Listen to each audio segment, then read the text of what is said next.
When I was in treatment, the first gift I was given was identification, because I felt so alone when I was in my addiction. Like, people don't understand. Nobody understands what I'm going through. And then I got into treatment. I kept hearing my story coming out of everybody else's mouth. I'm like, what? Like, how dare you? This is crazy. Yeah, me. this is crazy. So once I could identify with somebody and they could hear my story and not judge me, I don't know, it was really empowering. That really helped me a lot to understand that there are people out there like me and I can relate to them. And I found my tribe. Stories are powerful.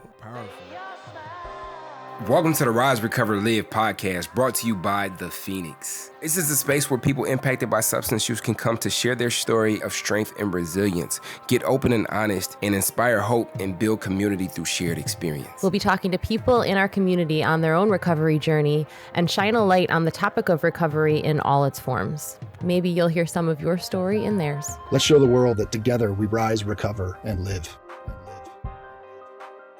What's up, everybody, and welcome to another episode of the Rise, Recover, Live podcast. We are your host, Bryce III. And Liz McKean. And that was the 24th take of the intro. Once again, as soon as you think you get it, you lose it. And I feel like I hear all the voices of everybody who's giving feedback every time I do the intro. And it's like, did I do it right? Or am I going to do it right? And but like recovery, we continue to show up and do it again and again. And every time we take we had a few people kindly recommend, like, have Liz do the intro a few times. And every time I have to do it, it's like, this is terrifying. Like, it's just, there's so much pressure now. So Bryce, I just am so eternally grateful for you. Just always starting us off so strong. So thanks. Oh yeah. And I'm internally grateful for you just because, and I'm excited about today's episode. But first and foremost, Liz, how's your energy? Oh, my energy is really good. I had a really long meeting earlier today, and Mondays, they be Monday-in, but but I got in here and immediately felt excited because this is just one of my favorite things I get to do. How about you? How's yours? I'm good. We had a big weekend, and yeah, you did. Got a little bit of rest. But also, I'm kind of geeked off of the momentum, so we can keep the ball rolling. Heck yeah. And here we go. So who do we have with us today, Liz? Oh my gosh. I'm actually so excited about this conversation because I don't know this person very well, which means I already am bursting with questions that I had to hold back before we started recording. So Jackson Longan, which you'll please tell me if I pronounced that wrong, because I should have asked that question. Woo! All right. Is joining us from Oxford House. And I am excited to hear about his recovery, about Oxford House, about working in the recovery industry, and whatever else comes up in our convo. And also, how did you learn how to make such superb salads? But we'll get to that as well. Oh, we'll get to the superb salads, yeah. Welcome, Jackson. How are you doing today? What's up, Jackson? I'm doing well. I'm really excited to be on the podcast. I've listened to a few of them, and Oxford House and Phoenix are starting to collaborate across the country and really partner up and do some great things. And I was going through the website. I downloaded the app, going through the website, because I'm the type of person that, I'm 100%. I'm all in. Like, I'm not probably going to check the depth of the water. I'm just going to jump in because it looks like fun. And so I looked at the website and I'm like, oh, they got a podcast. So I went on there because I'm kind of a tech guy. I've thought about doing some podcasts or some different, kind of like radio shows or different audio clips and stuff. And so I went on there and listened. I'm like, okay, how do I sign up? Sign me up. I gotta get on this. Well, we're so excited that you did that. And also, I think right before we started recording, I mentioned myself that moderation has just never been my thing. So the whole diving all in with both feet first is something that I think all of us can relate to. I think on that note, before we get into the Oxford House, which I'm deeply interested in, I'd love to just hear a little bit about your story. I believe you define yourself as being in recovery. Is that correct? Absolutely. So my name is Jackson Longan. I'm in long-term recovery. What that means for me is I haven't had a drink or a drug since January 14th of 2006. So I just celebrated 17 years. Few people Congratulations. Nice. around me are starting to call me an old timer, which I'll take it. I guess I'll take it. As long as I'm an elder statesman and not a bleeding deacon, I guess I'll take it. So I'll do the Cliff Notes version of mine because I really, I do want to get into kind of cool stuff that Oxford House is doing and Phoenix is doing. So I was born and raised in Stillwater, Oklahoma, bounced around from mom and she had a few marriages and grandparents. And so I didn't have a real stable environment growing up. I did live with my grandparents for a few years, from 4 to 6, 4 to 7, and really got instilled like good traditional morals and ethics. Like, we sit at the table, we have family dinner, say please and thank you, brush your teeth every night, that sort of thing, make your bed. I really give a lot of credit to my grandparents for giving me, kind of a splash of some stability. But for the most part, it was pretty chaotic. So I grew up kind of trying to seek approval and seek attention in a lot of different ways, positive or negative ways. And then by the time I became a teenager and was introduced to alcohol, it was like, that was it. Like for the first time, I'm like, this is everything that I thought I was missing or missing out on. Now I felt complete, like I felt a part of for the very first time. It was a magic elixir. And so throughout high school, it was, where's the alcohol going to be? How am I going to be able to be in an environment where alcohol is present? And I just threw myself in the center of that circle. And after high school, when everybody kind of went on to be responsible adults, started to grow up a little bit, I didn't understand why people weren't still wanting to party. Like, why are you getting married and wanting to have kids? Why are you going off to college? Like, there's so Party much is fun to still be had. going. Right. So I didn't understand that. But what I ended up having to do is find a new group of people to hang out with after high school. And so it was an older crowd and got introduced to some heavier drugs, ended up finding crack cocaine. And once I found that, it was over really quick. The bottom came up and smacked me in the face really fast. Ended up homeless in the streets of Dallas, Fort Worth, hopping dingy motels, doing everything I could just to try to get the next hit, not even worried about food or hygiene or anything, but how can I get that next fix? Because it had crossed over for me into, I was drinking and drugging because I liked to feel good.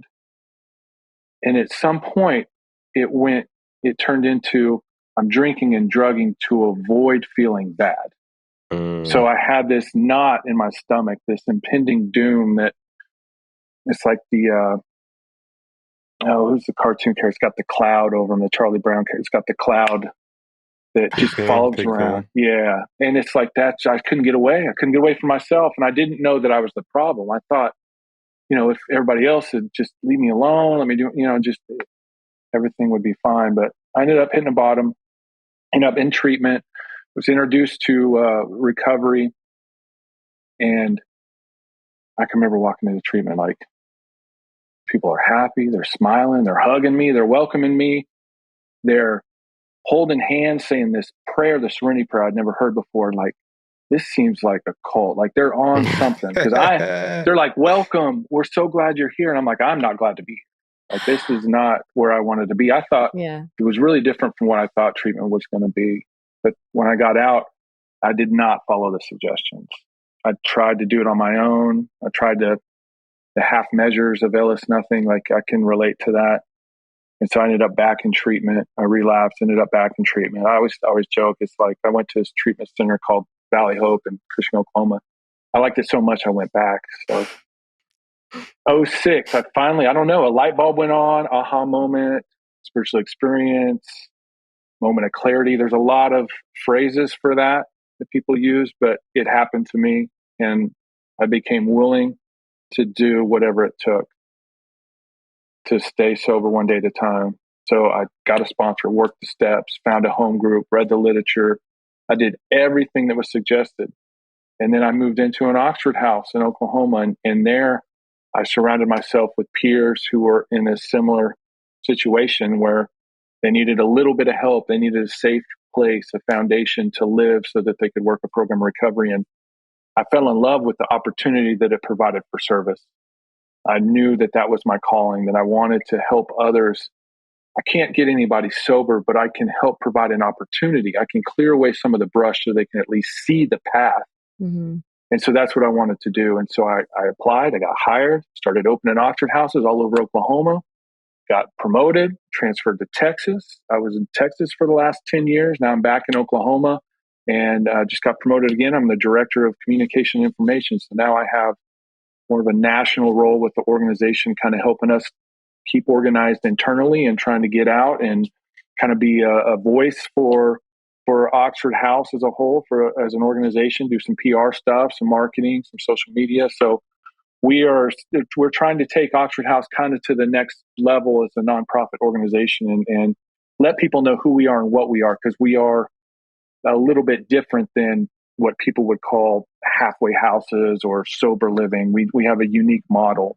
I'm fully dedicated to my recovery. I still go to a bunch of meetings. I've opened myself up to all the different pathways. I think the one that speaks to me the most right now is refuge recovery and recovery dharma, using the Eightfold Path of Buddhism. It's really speaking to me right now. But I'll go and plop down in an AA meeting and share my experience drinking hope and listen to the old timers in there. And so wherever I can get anything that's going to help me in my recovery, I'm open to it. And I'm still very, very hungry to grow and to thrive and to be a better version of Jackson today than I was yesterday. And I think that is the key. Like that's the key to this thing like that. But so you talk about refuge recovery, which digs a bit into like Buddhism and like, you know, there's the beginner's mind. And I think sometimes, so it's a wonderful thing to be around and like people be like, oh, you know, you an old timer, you know, because it's like, yo, I didn't even think I'd make it to C24. You know what I'm saying? So now to be considered like somebody who's got some years, like that's cool. But also the most important day in my recovery is right now. And I can't sustain today's recovery off of yesterday's work. And as we continue to grow, develop, and evolve, like we learn that there's different needs that we may have. And so like I can't, like, you know, so being open to refuge recovery, being open to getting out and exercising, being open to like different communities outside of maybe what your initial community was, and not even in a linear way, but just in like the openness, the willingness, which we're taught like in 12-step. My foundation is 12-step, but having the willingness to show up for life on life's terms. And if you need therapy, if you need counseling, like, you know, just being open to whatever it is that can come and help you to improve your quality of life. So I commend you. I commend you for being open and willing. And, you know, I think that really spoke to me that we started the story in this interview with you saying that some people consider you an old timer, and then ending with like with the telling of your story that you're open and you're willing to show up in all the different ways that your recovery has called for you to show up. So cool. Jackson, when I think one of the things that always speaks to me when somebody talks about it is just being open to all pathways of recovery and also being of service, not just in the let me tell you, you know, what to do to recover, but in a way that is just, you know, opening doors, like removing obstacles, things like that. So just to scooch back a little bit, when you were, you know, living on the street and in hotels and, you know, still so painfully addicted, like how did someone open that initial door for you? Like, how did you get from there to treatment? I spent my first night outside. Like I ran, the hustle ended. I had a day it didn't work out and I had to sleep outside and laying my head on concrete. I sat there all night. I didn't sleep. And I just thought, you know, I'm 19 years old. I just graduated high school a few months ago with honors, top 10% of my class. And here I am homeless with nothing. And I have the clothes on my back. Like, how did I get here? Like, I had this kind of internal thought of what happened that got me here. And I called my grandmother back in Oklahoma and I said, I need help. I need you to come get me. And she came and got me. And before I went to treatment, I detoxed at her house. So I just slept and ate for a couple of weeks, not knowing, you know, what was happening to me physically or what I was going through. But I remember going into treatment thinking, well, if I just stop the cocaine, that was the problem. I did okay when I was drinking or smoking pot. So I had a lot of those thoughts that I hear, new people come in, the reservations on, if I could just do this, and try to cut corners with it. But it was really it was my family. I didn't know anything. I didn't have any. I mean, I had friends, but my pride and my guilt, my shame, like I wasn't willing to reach out to anybody locally because I didn't want anybody to see me like that. Yeah. So I had to call family to come get me. And then really what brought my addiction back, because I ended up using after I got to Oklahoma, I had cancer when I was 20. I had Hodgkin's lymphoma, and it took 3 surgeries to determine what type of cancer I had. And with that came OxyContin. This was in 2000. This was right when Purdue was, they were pushing OxyContin hard. So I had the 80s, and I would take the coating off of them. And I would just opioids. I just went full on with the opioids, and my addiction came back full force. I ended up finding cocaine in my hometown. But I went through chemotherapy, and the addiction fed off of that. It was really, really, it's a messed up way to think about it, but it was like, woe is me, like, feel sorry for me. So I'm just going to inebriate myself every day because I can't go in public. My white blood cell counts are too low. I can't do anything. I have to stay home, can't work. So I'm just going to sit back and I'm just going to numb it all. And for 6 months, is what I did. It was a horrible, horrible time in my life, but I got through it, and blood work's good now, and everything's good with that side of things. But addiction finds ways to creep in and sneak up on you, and that's why I'm so diligent, because being around Oxford House and so many newcomers that are coming in that need a place to live, I see people come in and some of them aren't ready, and they go back out, and I try to learn from everybody. It's like I don't want to ever think I got this figured out. I don't want to ever let my guard down. Like, I want to put as many things between me and that next use as I can so that I can have that 24-hour insurance policy. I think that I really relate to that, like almost bargaining with yourself. I remember like my very many first years, most of which, well, all except for one of which didn't go beyond that first year, thinking like, okay, here's the list. I might have even written down a list once of things that could happen that I was allowed to drink again. Like if I lost someone I loved, if I had, this like a diagnosis, if this kind of tragedy happened in the world. Like, these are the things. And like, it was almost like I was like not hoping for them to happen, but just like it made me feel better to know that like there's something bad's going to happen, and then it's going to be okay. And like that obviously was just the beginnings of the workings of that in my mind, which was just waiting for the moment, which was, whatever woe is me moment, which was never as never as dramatic as a cancer diagnosis. But I feel like even those little inklings that we have, it's just such a signal, and to have had that experience and to see other people having that experience. My mother passed away about 10 years ago. She was in her mid-50s, and she was actually a using buddy. I ended up getting high with my mom. She had an addiction problem throughout much of her adulthood, and I ended up partying with her. And so I had to love her from a distance once I got an early recovery, which was difficult to have those boundaries with your mom. It was very challenging. And she had a seizure, and her heart stopped, and it was indirectly related to just how hard she was on her body over the years with prescription medication. And I remember speaking at her funeral, at the eulogy, and talking to people afterwards. And it wasn't a couple of days after I was thinking, I didn't think about drinking or using once through that whole thing. It never even crossed my mind. And that was like, wow, that's this recovery, it does work. Like, it really does work. Yeah. Yeah. I remember when I got into treatment, like, I was like, yeah, okay, so you're going to give me a pill to stop taking the pills I was taking, right? and little did I know, I would be soon cultivating strength and wisdom, with the price of that wisdom cultivation being experiencing life on life's terms.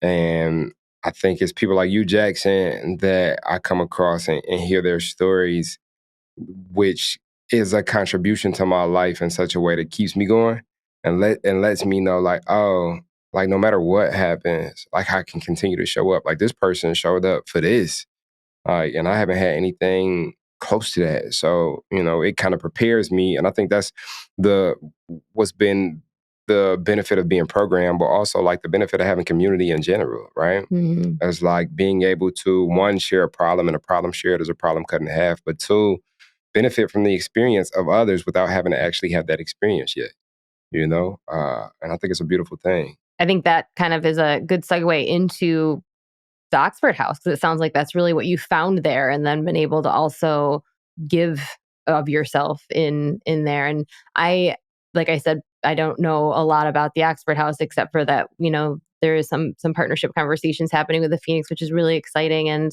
I know when you say halfway house, I feel like people immediately have a feeling about that. Maybe they think they know what that means. I think any demystifying of what that means, and then specifically what Oxford House does, would be super helpful for folks who might not know. Because we actually have a lot of listeners who, maybe they're seeking recovery, maybe they're in recovery, but also folks who just have loved ones who are in recovery. And these kind of conversations are really helpful. When I was in treatment, the first gift I was given was identification, because I felt so alone when I was in my addiction. Like, people don't understand. Nobody understands what I'm going through. I was so unique. And then I got into treatment. I kept hearing my story coming out of everybody else's mouth. I'm like, well, like, how dare this you? is crazy. I thought it was just Yeah, me. this is crazy. So once I could identify with somebody and they could hear my story and not judge me, that was really, I don't know, it was really empowering. That really helped me a lot to understand that there are people out there like me and I can relate to them. And I found my tribe. And then when I left treatment, going to AA was great, but it was 1 hour a day. Whereas in treatment, I'm around these people all the time. Mm-hmm. And so I miss that. I miss that fellowship. I miss that comradeship. And it's like, I just think back to treatment, because I go and do presentations at treatment centers. And it's like every cycle of treatment, there's the one guy that can play the guitar, the one guy that sings a song for everybody. True. Yeah, every time. I don't know, it's a God thing. It's like let's get the guitar player in here to write a recovery story before he leaves. So when I moved into Oxford House, I got to capture that again. And I got to have that kind of around the clock peer support. There's these, what Oxford House is it's a home where men live. We have men's houses, women's houses, and then we have some men's houses that have a couple rooms for fathers and children, and then some women's houses for mothers and children. But they're gender specific. They're rented homes in nice neighborhoods. They're single family homes. You wouldn't know anything different when drive by, except maybe a couple more cars in the driveway. But we put people in a home together, and we teach them time tested evidence based model that SAMHSA has done some research on, and we've had some independent research done from DePaul University, and we do a lot of internal research to show that the environment run democratically allows for self-efficacy to take place, people to really feel like they can do it. So we don't have house managers or house mothers. There's no authority in the house. Everybody that comes in gets a vote. Their voice and a choice. Everybody has a voice and a choice in Oxford House. And so they operate the house democratically with elected officers, president, secretary, treasurer. Once a week, they'll sit down and we give them some forms to fill out. They'll do their own treasurer's report. Everybody pays an equal amount to live there. So if you have 8 people there, they all pay $150. But if you get down to 6, you may have to pay $165 because the bills don't change. Mm-hmm. The bills still have to be paid by the members that live there. So each house is self-supporting. Each house is democratic. And each house is zero tolerance. So if somebody returns to active use, they have to go immediately. Mm. And we want to connect them with resources to see, if they want help, and they can come back after they've established some solid sobriety, but they cannot stay in the home and drink or use. Mm-hmm. So we have grown from the first house in 1975 in Silver Spring, Maryland, to now over 3,400 houses across the country. Wow.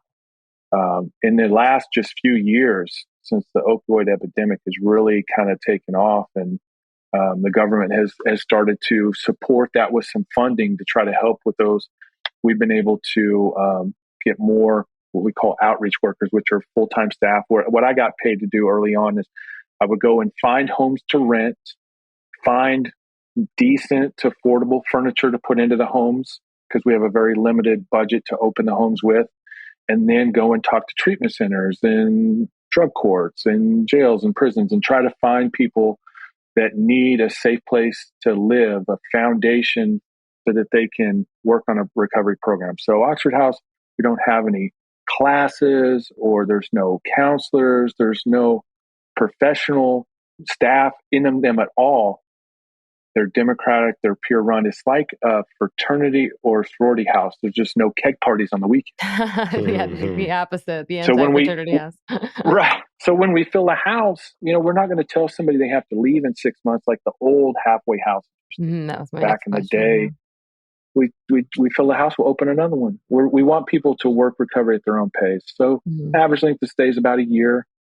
We have double rooms, single rooms. There's a few triple rooms that are, large family rooms that we've converted or converted garages. We get very creative with the square footage.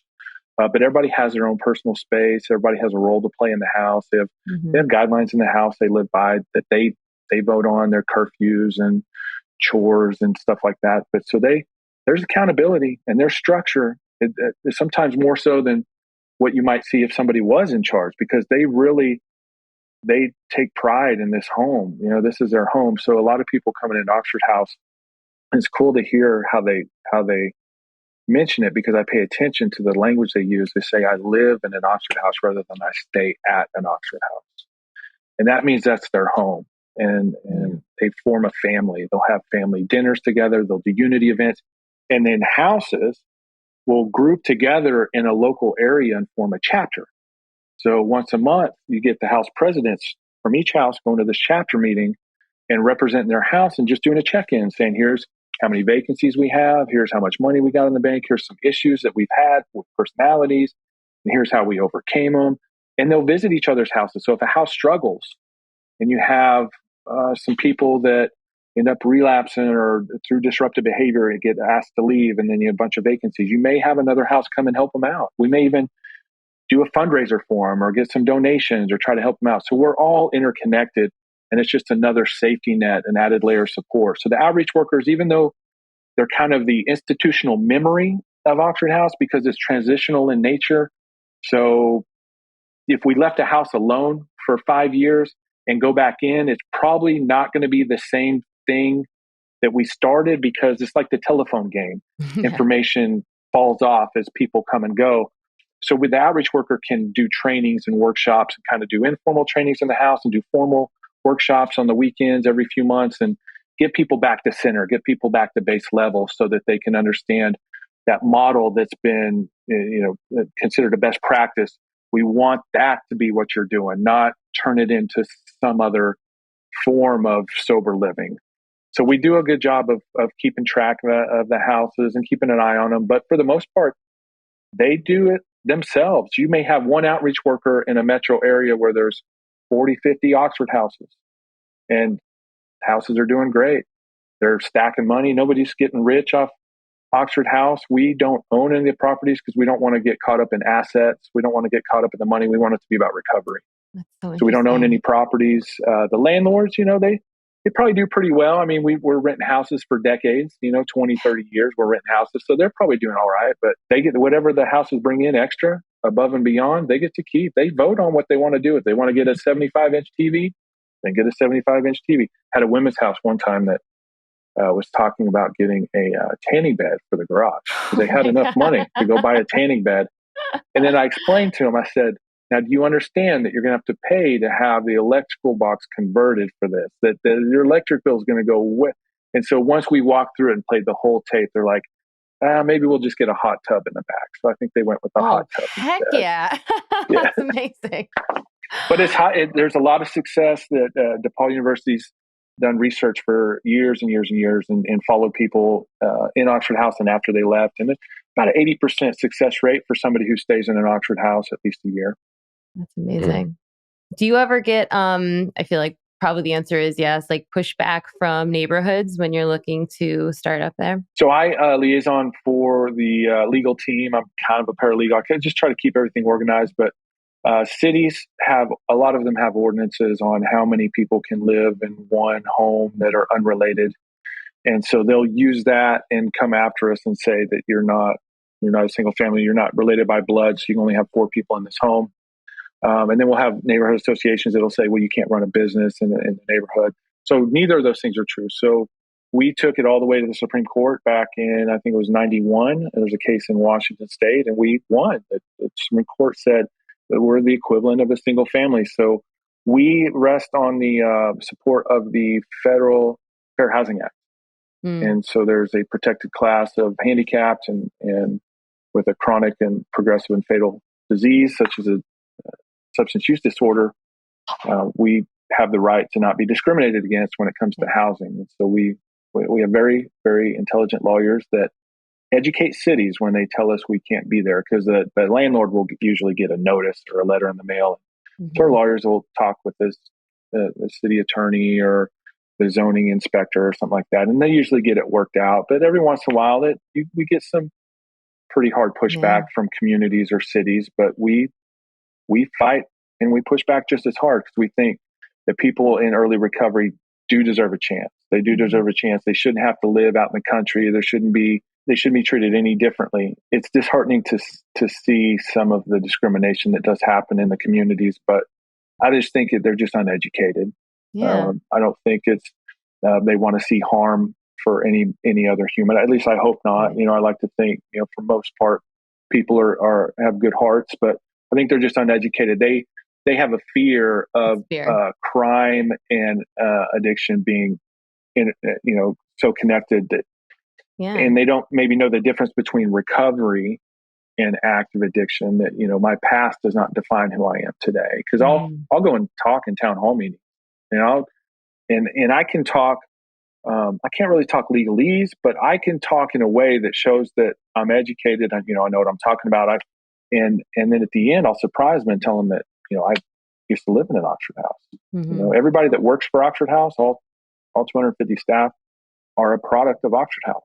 People that came through Oxford House, and their experience is really what sets them apart to come work for the organization, because they can come in as a peer and sit in a house meeting and say, all right, knuckleheads, you guys need to straighten up and start doing things right. And so we use our influence of having that lived experience to help the houses out. But when it comes to city stuff, we let the lawyers deal with all that. And this is I got my coordinator hat on now. But this might be how the Phoenix can come in hand with Oxford House, and maybe part of what the conversations are that are being had sound like. But what is the process? What resources are being shown to the people staying in Oxford House that help to, I don't want to use the word reintegrate, because I feel like it's a choice to be here in this house, but to have a path, like a on-ramp into autonomy, right? And so that's part one of the question. And I think maybe part two, or the prequel to the question, is like, what was the moment that you knew, okay, it's time for me to kind of get up out of here and kind of create my own thing and be on my own? Like, when did you know? Okay, so interesting. My personal story, I'm going to get into that, because it's my life's been a little bit of a roller coaster, even in recovery. So Oxford House is one thing. Like I said, we don't own any. Oxford House Incorporated does not own any houses. The purpose of Oxford House Incorporated is to issue charters. So each house has to apply for a charter that they're going to meet those requirements: democratic, self-supporting, and immediately expel anybody who drinks or uses. You can carry the name of Oxford House if you get chartered. And then to provide technical assistance. So as houses, we open houses, we have the field staff, outreach workers that are doing trainings and quality control and some conflict management, conflict resolution. But Oxford houses, when we go into communities, we need to integrate with the community, because we just do housing. I mean, we're just a home. We don't have any other resources inside the home except what the peers that live there are doing. So we need to connect with the local aftercare place. We need to connect with all the 12-step community groups. We need to connect with the RCO. We need to connect with the community college to help people overcome the fear of getting back into school. We need to connect with, maybe the local healthcare professionals that can get people physicals or get them in for, dental appointments. We need to connect with all of the community leaders that are doing whatever they do. And so some of the states we have resource coordinators. So they kind of pivot a little bit from looking for properties to rent to working with the individuals in the houses, connecting them with local resources. So they'll create like a local resource guide so people can tap into. But a lot of it is just kind of word of mouth. It's really a grassroots kind of organic thing that happens because people coming in don't have jobs, and you got to find work because you got to pay your own way to live in Oxford House. So you might get on like one of the houses. There's a guy who did really well, became an alumni, started his own company. Now he does plumbing, and he'll hire people from Oxford House. So we have a lot of alumni that are giving back, and people in the recovery community that give back and give jobs. And there's work out there and there's support out there. We just try to do the warm handoff and try to make that connection.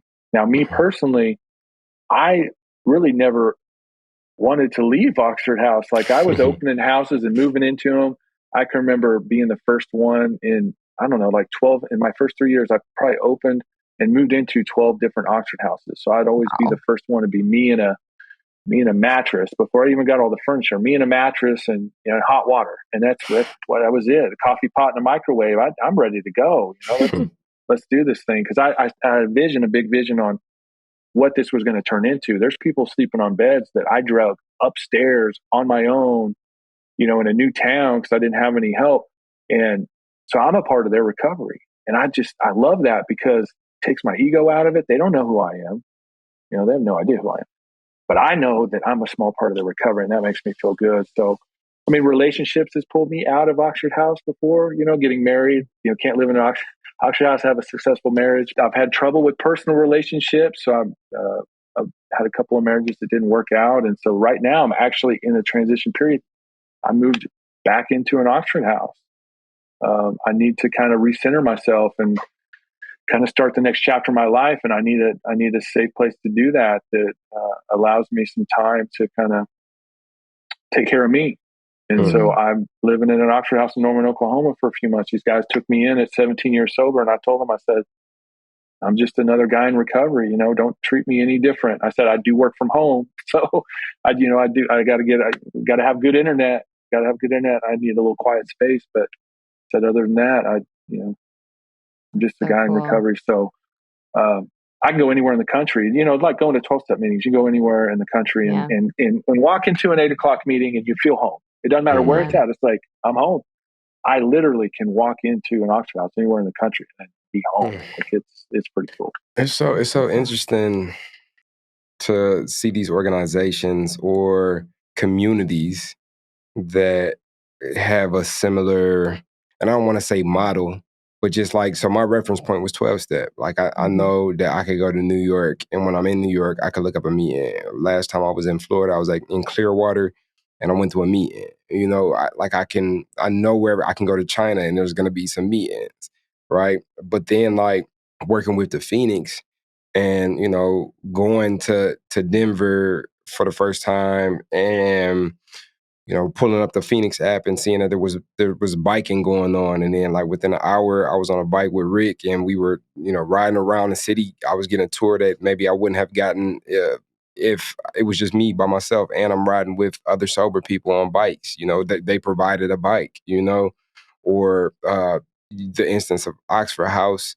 There's houses all over the country that you can go to. And it's like, I think what you spoke on, saying that I'm home, like wherever I go, I'm home. So if I go to a 12-step meeting, like I don't know anybody here, but y'all my people, And if I go to a Phoenix, if I go to open a Phoenix app and go to a Phoenix program, and like, I don't know anybody here. I don't even do CrossFit like that. Like I'm not, I don't even like to kayak, or I don't usually rock climb, but like I'm here with my people. And so I'm willing to learn. And it's more about the community and the experience as a bonus, right?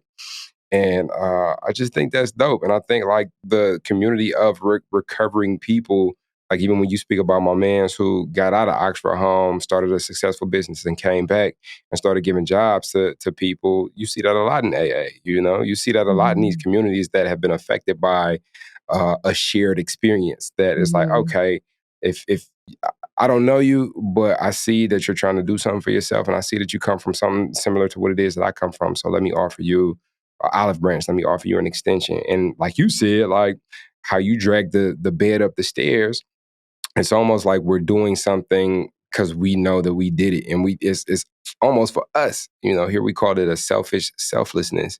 But I think that's how these communities, organizations continue to thrive and grow. Yeah, we're excited to partner with Phoenix. Recently, I've connected with Chelsea, and one of the things that has been important for me in recovery is having fun in recovery. You got to. I mean, life can be very boring if you allow it to be, but you got to get out there and make some fun. And so we do unity events in Oxford House. We have annual conferences and cookouts and retreats and golf tournaments and volleyball tournaments, from the littlest thing to the biggest thing. We have alumni associations where alumni have come together and formed their own association, and they'll adopt the children of women and men that are moving into Oxford House that can't afford Christmas, and they'll go buy Christmas presents for them. And so from big to small, and when we saw what the Phoenix was doing, we're like, we have to tap into that, because we sometimes have a problem with apathy in our houses because people are so kind of probably hyper focused on just not drinking that day and doing the next right thing because of where they're at on the pathway. And there's no shame in that. And that's good that that's what they're doing.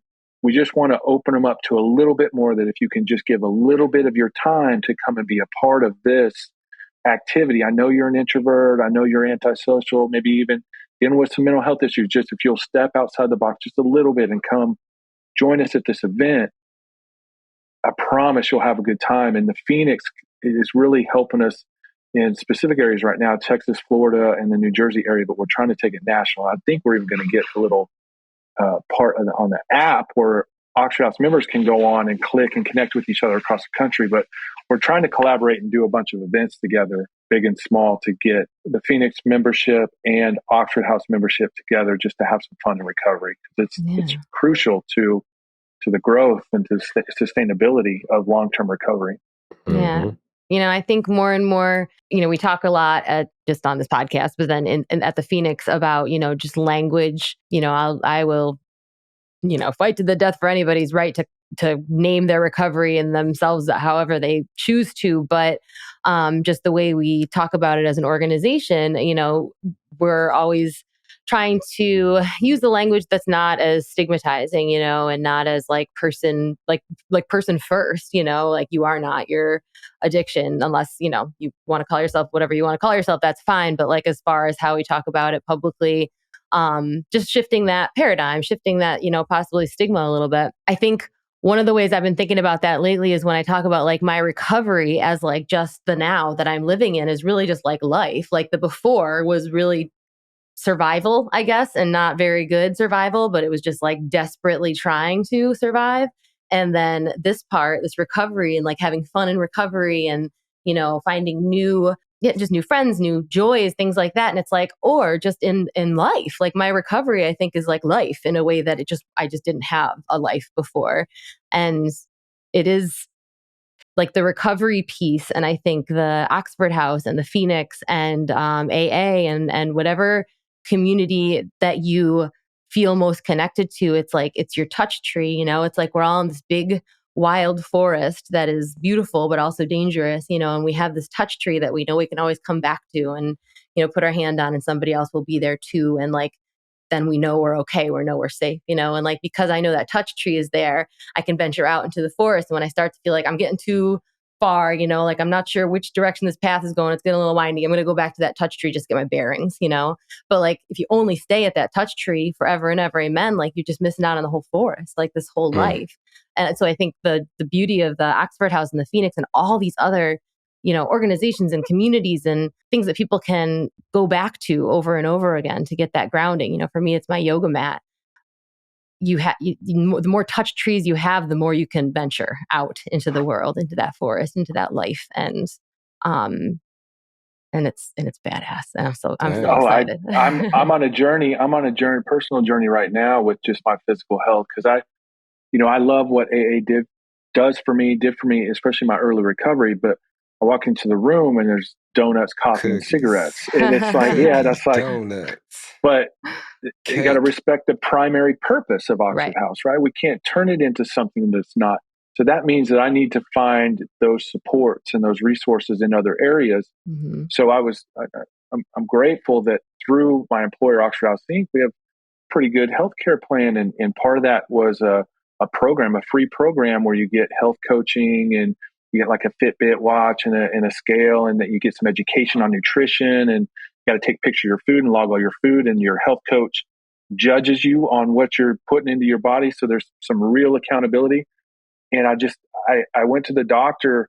I'm 44 now. I went to the doctor a year and a half ago, and I had high blood pressure and had to be put on medication. I'm like, ooh, okay, this is real.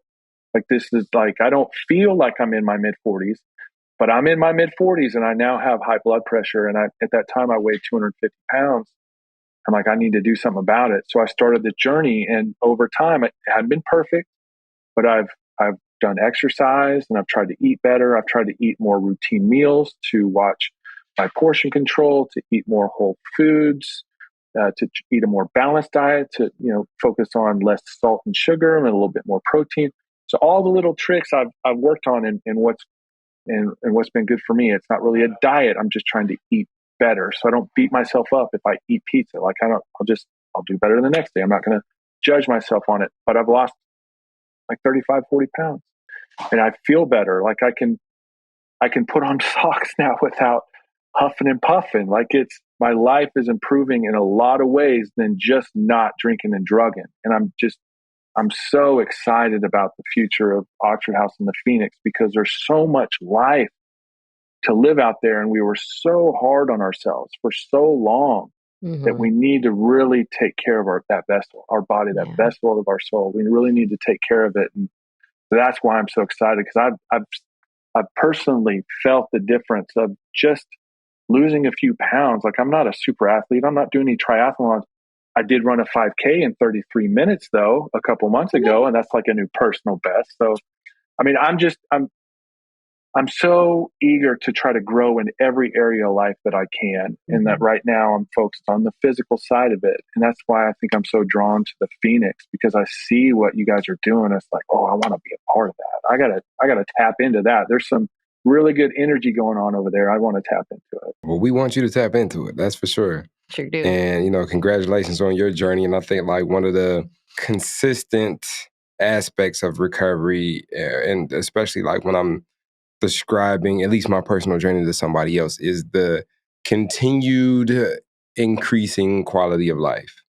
And along the lines, for me specifically, like I gained new language for certain things. Like, I've always been on a self-actualization journey, but I didn't know what self-actualization was until I learned the language, because I was in the room with people who spoke the language. But the only reason I'm in the room with the people who spoke the language is because I'm not worrying about, having to not be drunk today. So I have the space, spiritual and mental capacity to focus on these things and end up in these rooms.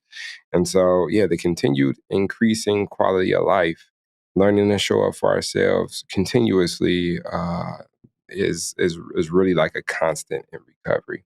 And so, as we wrap up the conversation, and for the sake of shaking things up, and because I'm already on a roll, I'm gonna ask you this question that Liz usually asks, but I'm gonna ask it today. It's gonna be wonderful and beautiful and fabulous and marvelous.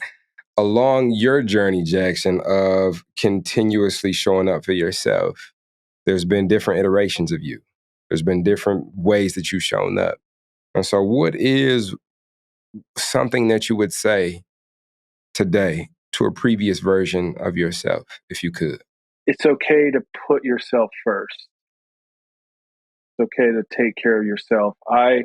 In early recovery and as an early outreach worker for Oxford House, I got so caught up in service and trying to help the next person, I was forgetting to go back to the well and fill my cup. And you can't pour from an empty cup. And so I hit a wall, I went through some ebbs and flows where I was off the beam and my intentions and my motives were off, and I was getting irritable, restless, and discontent with people I shouldn't be, that newcomers that are trying to learn some of the basic things that I have been doing for several years.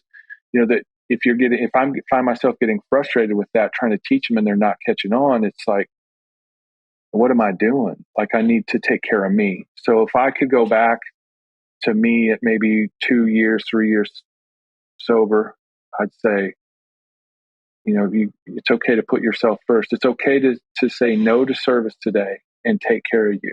What a good message. You might be the first person who's answered that in a way that was a version of yourself within your recovery journey, as opposed to, during substance use. So that's really, thank you for that. That was really interesting and agreed. Love it. Well, what do you think? We did it. We did it. We did it. Well, thank you, Jackson. If people want to find out more about Oxford House, or you, is there specific? We'll obviously link everything in the show notes, but is there anywhere you would like to guide them here in the spoken word?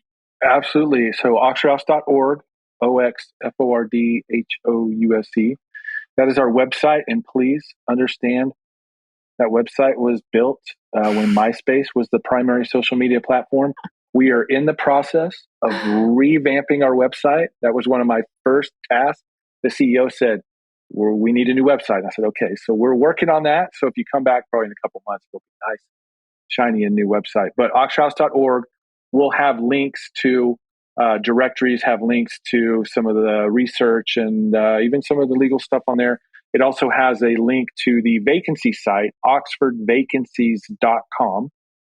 That is where somebody that's looking for a bed or wants to refer a client or a family member to an Oxford House, it's a filter where you can put in the zip code, put in the gender, and it'll show you a list.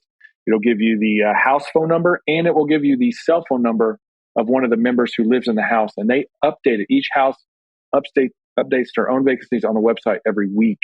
So it's fairly accurate to vacancies. And then me, Jackson Longan, I can be found on Facebook, Instagram. I just started a TikTok. I'm practicing my dance moves, trying to turn into a social media influencer. No, I'm very goofy. I can laugh at myself. I'm not good at dancing at all, but I have a lot of fun at TikTok too. So look me up on social media. I'd love to connect with anybody that got anything from this.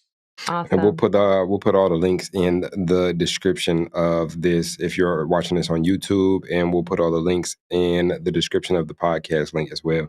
Mm-hmm. Yeah, and I know you had mentioned that Oxford House, might have there might be something on the app, but I hope that if you are on the app, Jackson, just as yourself, definitely hop into that podcast group. We've got a group that's just for folks that are podcast listeners. So if folks have questions, they can even tag you there and send a question out. I'm kind of volunteering you for that. And with that being said, that's a nice segue into you all, the listeners. If you're not on that podcast app, no, I'm taking it. I don't need a handoff.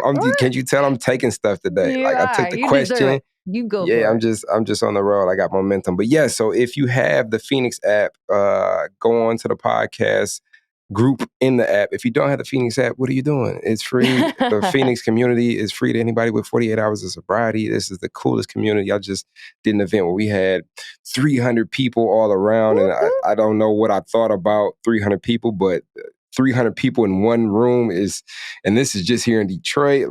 There's a lot of different communities to be able to tap into, new phone numbers to grab, new connections to make. Download that Phoenix app. And when you do, hop in the podcast group in the app. There's different groups in the app for different interests, and the podcast is one of the interests. And if you're listening, of course you're interested in the podcast. So just come to the group and talk to us and give me and Liz tips and pointers on how to show up and host this show, as well as tell us what you think about the guests that we have, what we're talking about, what you like, what you dislike, and come and ask questions of Jackson, because I think he'll be in the group too. And obviously, Jackson represents a resource, and what is recovery without resources? So come pick Jackson's brains, pick Jackson's brain because he only has one, and then pick. I think you only have one, right? I can't assume, but then come pick me and Liz's brain as well, and give us some feedback, and we'll talk to you then. Yeah, please do. And also make sure you subscribe if you haven't already. Join us here every Tuesday. We're super grateful for reviews and ratings if you feel the urge. And yeah, I think we covered it all, and we will see y'all next time. Catch you next time. So now you're excited. Bryce, Liz, how do I get involved with the Phoenix? Well, my friend, it is super simple. We actually have an app. Head over to the Google Play Store or the Apple App Store, or look in the show notes of this podcast, wherever you're listening to or watching this podcast, and go download the Phoenix app. The Phoenix app makes it so easy to find classes that are near you or to access our virtual class schedule where you can hop on from the comfort of your home. You can also join our groups and have a conversation with someone from the Phoenix community from anywhere in the world. Please make sure that you join the podcast group where you can connect with Bryce and I and other listeners. Everything that you need is in the show notes. You can also head to our website at www.thephoenix.org. And maybe while you're there, you click the volunteer tab and get even more involved.